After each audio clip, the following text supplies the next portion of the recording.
Mon prochain invité, c'est le maire de Montmagny, Rémy Langevin. Rémy, bonjour. Oui, bon matin, Michel.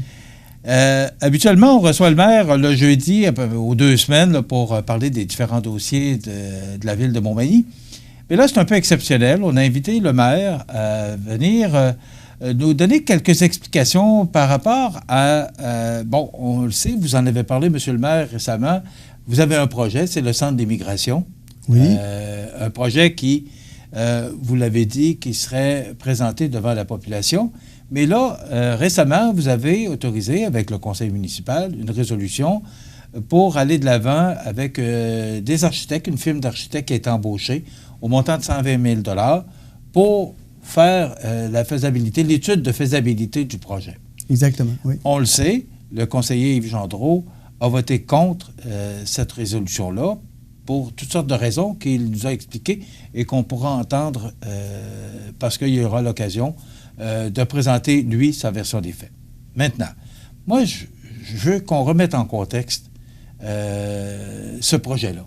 C'est quoi exactement le projet du Centre d'immigration? Bien, moi, je prendrais la question différemment. D'abord, je veux vous remercier de me donner l'occasion de rétablir les faits, puis en même temps, de faire en sorte que le titre qui est apparu dans le journal victimise beaucoup le conseiller Yves Gendreau. Alors que dans les vrais faits, c'est pas en raison du fait qu'il ait voté contre la résolution pour octroyer le contrat à une firme d'architectes et d'ingénieurs qui, à mon sens, est tout à fait logique si on veut savoir si on va aller de l'avant avec un projet. Parce que nous, dans les premières esquisses, on a évalué le projet à 2,5 millions et puis avec un coût d'opération de moins de 100 000 $. Alors, il est bien normal de vouloir valider notre prétention dans un projet comme celui-là. Alors, qui est voté contre parce que il se posait la question sur la rentabilité du projet ou sur les coûts qui étaient annoncés.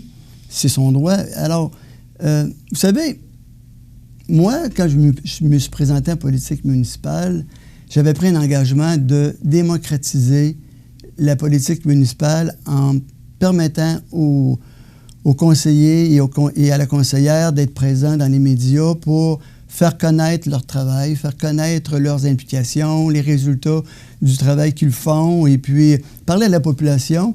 Et puis, c'était une de mes priorités principales lors de ma campagne électorale. Alors, qu'est-ce que vous entendez par démocratiser? C'est permettre aux gens de parler, permettre aux gens d'être présents dans les médias, permettre aux gens de s'exprimer, et puis démocratiquement. Alors, c'était pour moi une priorité. Bon, alors ce qu'on fait avec les conseillers qui viennent ici, c'était pour vous une façon Absolument. Alors, pouvez-vous comprendre ou admettre que cette priorité-là, je l'ai balayée du revers de la main parce que M. Gendreau a voté contre une résolution pour aller de l'avant sur une étude de faisabilité?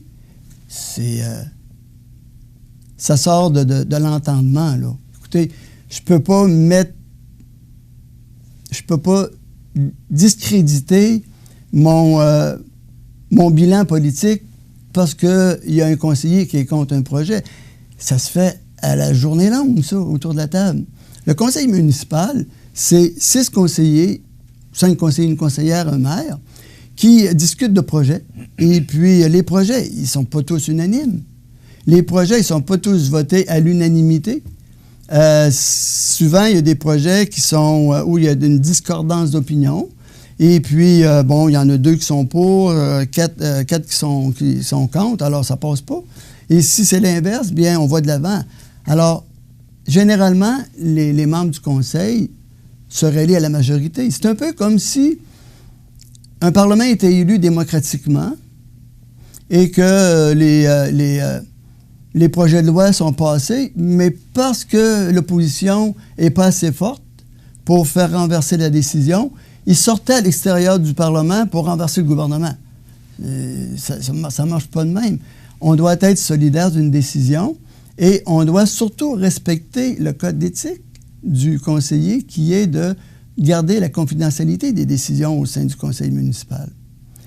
Et dans le cas qui nous occupe, qu'est-ce qui s'est passé? Parce que là, M. Gendreau a perdu les 3 comités, finances, tourisme et il y en avait un autre là, que j'oublie.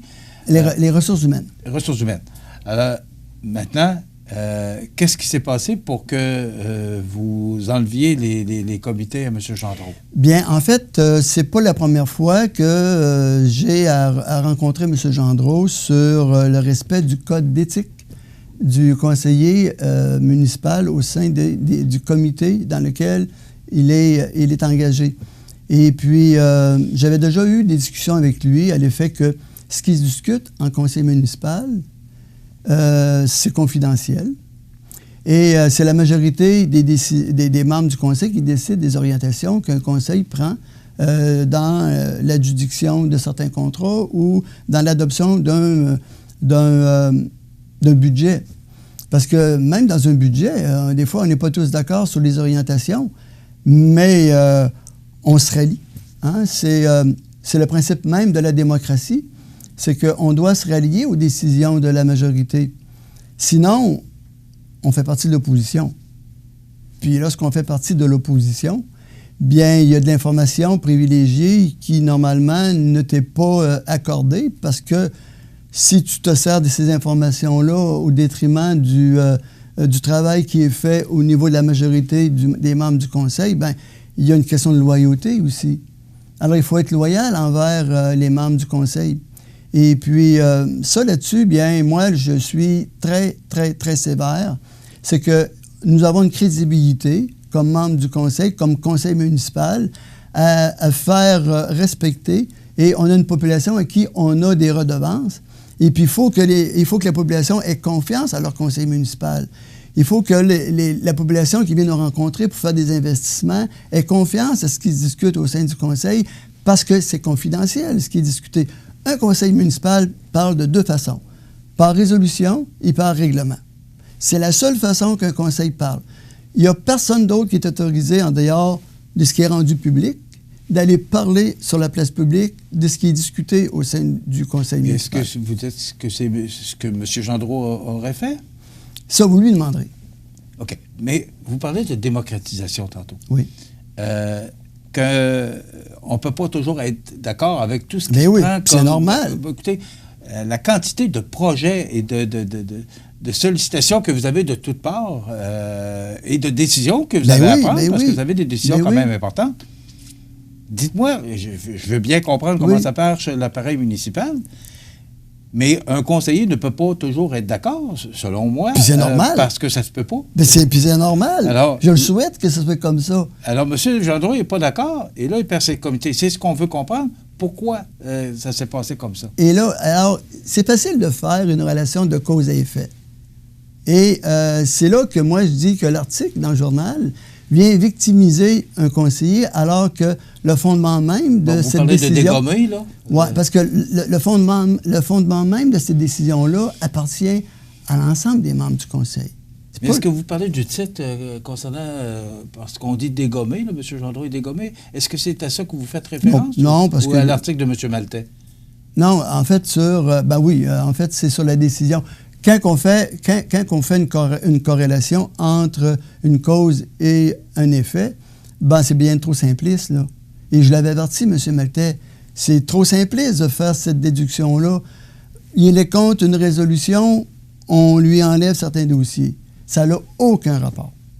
Ça n'a aucun rapport. C'est le fondement de la décision des membres du conseil n'est pas basé sur le fait qu'il est contre un projet, ou c'est plus basé sur le principe même du respect du code d'éthique des membres du conseil municipal qui lie chaque conseiller à la confidentialité des discussions qui sont faites au sein du conseil municipal. La décision d'enlever les comités à M. Gendreau, c'est pas une décision seulement du maire. Ah, pas du tout. Il faut que ce soit entériné par tous les autres conseillers. J'ai aucun pouvoir. Expliquez-nous comment ça fonctionne. Bien, toute décision, tout règlement, toute décision qui est prise au sein du conseil municipal est d'abord prise par les conseillers. Le maire vote rarement. OK. Restez avec nous. On va revenir sur ce projet-là parce que j'aimerais qu'on parle de ce projet-là. et revenir à tout ce qui se passe là, actuellement et qui tourne autour du Centre d'immigration, ce projet-là de quelques millions de dollars. On revient avec le maire Langevin dans quelques instants. D'accord. Alors, je reviens avec notre invité, M. Rémi Langevin, qui est maire de la ville de Montmagny. Concernant ce projet du Centre d'immigration également, ce retrait des comités qui a été fait, M. Gendreau, qui fait parler beaucoup. Oui, bien, lorsqu'on comprend, lorsqu'on lit un article, et puis c'est facile de dire, mon Dieu, qu'est-ce qui se passe au conseil municipal? Mais si vraiment c'était la philosophie politique du maire, j'aurais tous les comités. Il n'y aurait pas un conseiller, il y aurait un comité autour de la table. Parce que, à tour de rôle, ils ont tous été contre un projet ou une demande particulière. Alors, écoutez, la démocratie, elle est importante et puis je souhaite que les gens continuent à le faire puis à s'opposer s'ils ne sont pas d'accord. Et c'est vraiment pas là-dessus que moi, là, j'en suis sur mes recommandations. Moi, j'ai fait un constat. Un constat sur les comportements, il faut le dire, sur les comportements de M. Gendreau en dehors du conseil municipal. Et puis, je l'ai avisé à quelques reprises que ce n'était pas éthique de travailler de cette façon-là, qu'il devait être solidaire sur les décisions, et puis que j'avais, moi, à protéger la réputation du conseil municipal. Mais... Alors, c'est dans ces orientations-là que j'ai fait un constat auprès des membres du conseil, et la décision s'est prise dans ce sens-là. Est-ce qu'un conseiller a le droit d'être contre un projet ou une dépense ou peu importe? Oui. Mais quand est-ce qu'il doit le faire? Bien, il le fait au sein lorsqu'on est dans le comité ou bien au niveau du budget. Si on arrive, par exemple, on est pour voter le budget, supposons qu'on discute sur des projets puis on en arrive pour équilibrer notre budget, il faut augmenter le compte de taxes de 10 %. Mais que dans l'ensemble des gens, ils disent « Ah, pas de bon sens, écoutez, on est partagé, on est comme 4-3. » Et puis quand on arrive en séance publique, puis qu'on vote, puis que les gens renversent la décision, bien, le budget ne passe pas, on le recommence. Alors, bien sûr, mais il faut que ce soit la majorité. C'est la majorité qui décide. Si un conseiller est contre une orientation, bien, il doit faire valoir son opposition pour amener d'autres gens à penser comme lui. Mais sinon, les gens, bien, si le conseiller ou la conseillère n'arrive pas à donner des explications ou à amener les gens à réfléchir sur la question que lui se pose ou elle se pose, puis qu'il demeure tout seul à être opposé à un projet, bien, il doit se rallier parce que s'il n'arrive pas à rallier les gens avec lui, bien, il ne peut pas empêcher une ville de fonctionner parce que lui ou elle est contre un projet ou une idée de projet. Alors, c'est la majorité. Ce que je comprends, c'est que la décision se prend en comité. Toujours. OK. Toujours. Quand on arrive devant au conseil municipal, les lundis soirs, là, les décisions sont déjà prises. Ils ont été discutés, ils ont été rediscutés, souvent ils sont reportés pour être rediscutés, ils sont analysés, les gens posent des questions, on donne des réponses, on pose des questions, on donne des réponses. Et à un moment donné, il faut arrêter de donner des réponses. Il faut justement aller de l'avant pour valider les réponses que nous, on anticipe sur un projet. Et puis, c'est là qu'on a confié le mandat à deux firmes pour nous démontrer et démontrer à M. Gendreau, répondre à ces questions. Hein? Sinon, c'est beau dire qu'on a un doute raisonnable. Bien, le doute raisonnable, vous savez, tant qu'il y a un doute raisonnable au niveau d'un jury, on ne condamne pas personne. Le projet du Centre d'immigration, vous avez parlé de 8 millions tout à l'heure. Hein? Est-ce que... J'ai pas parlé de 8 millions. J'ai compris 8 millions? Non, 2,5 millions. 2,5 millions? Faites-moi pas faire. À 8 millions, on n'ira même pas de l'avant. OK. Vous venez de... Peu importe le montant. Oui. Là, actuellement, oui. Vous avez engagé une firme d'architectes. Qui est normal. C'est normal de le faire. Alors là, ça a été voté, ça a été approuvé par l'ensemble des conseillers. Vous allez de l'avant. Vous allez en fait, là, la firme d'ingénieurs et d'architectes, ils vont peaufiner le projet en fonction des besoins que nous, on a mis sur la table pour répondre à un agrandissement pour permettre à 250 à 300 personnes d'être assises autour d'une table ronde pour répondre à des besoins que la population a exprimés dans le passé, qu'on n'a pas à Montmagny des salles pour recevoir des groupes de cette envergure-là. Bon, maintenant, ceci étant dit, on veut aller un petit peu plus loin. C'est qu'on veut faire en sorte que ce projet-là, si on parle de place, si on parle de la pointe aux Oies, excusez, bien, on veut faire un projet qui va englober place de la pointe aux Oies, vous savez. On ne fera pas juste isoler un bâtiment et puis dire, ben voici, vous avez une salle, et puis, bon, si vous voulez louer la salle pour répondre à un besoin X, Y, Z, on veut en faire plus un milieu de vie où on va pouvoir permettre aux personnes âgées d'utiliser ces salles-là pour répondre à leurs besoins. Présentement, ils sont dans des sous-sols, et puis je pense qu'ils aimeraient voir la lumière un peu comme tout le monde pour certaines activités. Nos jeunes, nos camps de jour, l'été, on a remporté des prix en matière de gestion de camps de jour. Encore récemment, on a eu une entente avec le CIS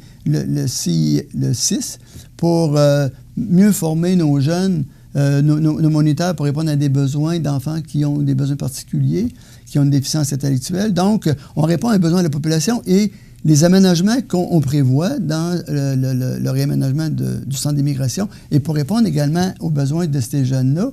Et puis, bien sûr, les gens, les mini-congrès, les gens qui veulent avoir regroupé. Puis, ce projet-là aussi va permettre de subdiviser des salles, d'avoir une salle qui va subdiviser en 3, donc pour différentes grandeurs de groupe, avec des toilettes de ce nom, et avec aussi une salle de spectacle là, qui, on va être certain que les gens, quand ils s'assoient, ils ne tombent pas sur le dos, parce que présentement, là, ça manque vraiment d'amour, là. C'est même gênant. Bon, il n'y a pas de danger que ça rentre en compétition avec ce qui existe déjà, le Oiselière, le club de golf?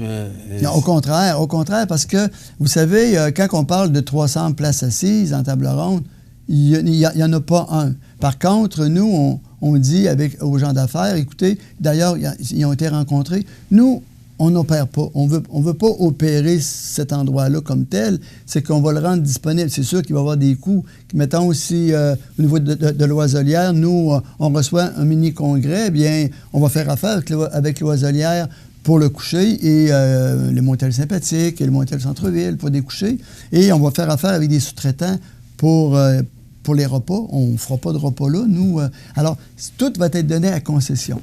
On va avoir des installations de cuisine données à concession, tantôt au restaurant du centre-ville, tantôt à l'Oiselière, tantôt à un autre traiteur du coin ici, ça peut être le coin du monde. Alors, les gens qui voudront prendre en concession pour un événement particulier nos installations, on va l'offrir pour ça. Ce projet-là, là, la firme d'architectes va être embauchée parce que la résolution a été acceptée par l'ensemble du conseil. Oui. Maintenant, il va y avoir une présentation. Vous allez monter le projet, mais ça va être présenté à la population. Ça ne passera pas là, absolument, non, comme lettre à la poste. Là, absolument, parce qu'on veut que les gens aussi soient bien informés avant je ne dirais pas monter aux barricades, parce que moi, je n'entends pas parler. Vous savez, ici, il y a des gens là, qui entendent beaucoup de critiques sur ce projet-là. C'est parce qu'ils créent l'occasion. Parce que moi, là, écoutez, honnêtement, là, je suis à compter sur les doigts d'une main des gens qui m'en ont parlé. Même, positivement ou? Les deux. OK. Les gens, ils trouvent que c'est un beau projet. Ben, ils trouvent, je vous le dis, ils ne m'en parlent pas. Alors, je pense que les gens, ils sont en attente de voir de quoi on parle. Hein? Et puis, ils vont réaliser que ça va être un projet et en même temps qu'on va le présenter, qu'on va présenter aussi le visuel, on va présenter aussi le plan d'affaires. Alors, ils vont réaliser rapidement qu'on est bien en deçà de nos prévisions budgétaires en matière d'investissement pur de la ville de Montmagny. Donc, le projet continue? Ah oui, bien écoutez, en bout de ligne, là, c'est la population. Si les gens, on n'est pas capable de leur démontrer que c'est un projet qui est viable économiquement, touristiquement, et puis localement pour répondre à des besoins, bien, quand ce sera le temps, bien, ils manifesteront leur opposition. Et puis, on va respecter ça. Merci. Alors, nous aurons aussi le commentaire de M. Gendreau qui, à sa façon, répondra aussi à cet événement qui s'est déroulé la semaine dernière au conseil municipal. Alors, merci de l'invitation, puis merci à vous. Et si vous avez des questions ou aussi des informations qui vous apparaissent nébuleuses, n'hésitez pas à m'appeler. Je suis toujours disponible pour répondre à vos questions. Merci. Rémi Langin, maire de Montmagny. Merci beaucoup. Merci. On s'arrête.